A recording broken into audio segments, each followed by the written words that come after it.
തട്ടേക്കാട് പക്ഷിസങ്കേതത്തിന്റെ അതിർത്തി പുനർനിർണയിക്കുന്നതിനുള്ള തീരുമാനം കേന്ദ്ര വന്യജീവി ബോർഡ് വൈകിപ്പിക്കുന്നു. ഏറ്റവും ഒടുവിൽ ചേർന്ന യോഗത്തിലും ഇക്കാര്യം ചർച്ചയ്ക്കെടുത്തില്ല. ജനവാസ മേഖലകളെ പക്ഷിസങ്കേതത്തിന്റെ പരിധിയിൽ നിന്ന് ഒഴിവാക്കണമെന്ന ആവശ്യമാണ് ബോർഡിന്റെ പരിഗണനയിലുള്ളത്.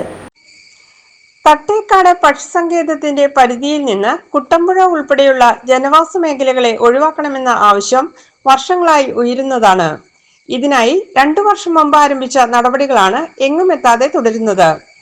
കേന്ദ്ര വന്യജീവി ബോർഡാണ് ഇക്കാര്യത്തിൽ തീരുമാനമെടുക്കേണ്ടത്. ബോർഡിന്റെ യോഗത്തിൽ വിഷയം പലതവണ ചർച്ചയ്ക്ക് വന്നെങ്കിലും ഓരോ കാരണങ്ങളുടെ പേരിൽ തീരുമാനം മാറ്റിവെക്കപ്പെടുകയാണ്. ഏറ്റവും ഒടുവിൽ ഇക്കഴിഞ്ഞ ഏപ്രിൽ 15-നാണ് ബോർഡിന്റെ സ്റ്റാൻഡിംഗ് കമ്മിറ്റി വിഷയം പരിഗണിച്ചത്. വന്യജീവി ബോർഡിന്റെ പ്രതിനിധി സംഘം കഴിഞ്ഞ ഡിസംബറിൽ തട്ടേക്കാട് സന്ദർശിച്ച് പഠനം നടത്തിയിരുന്നതാണ്. ഇവർ നൽകിയ റിപ്പോർട്ടാണ് യോഗം പരിഗണിച്ചത്.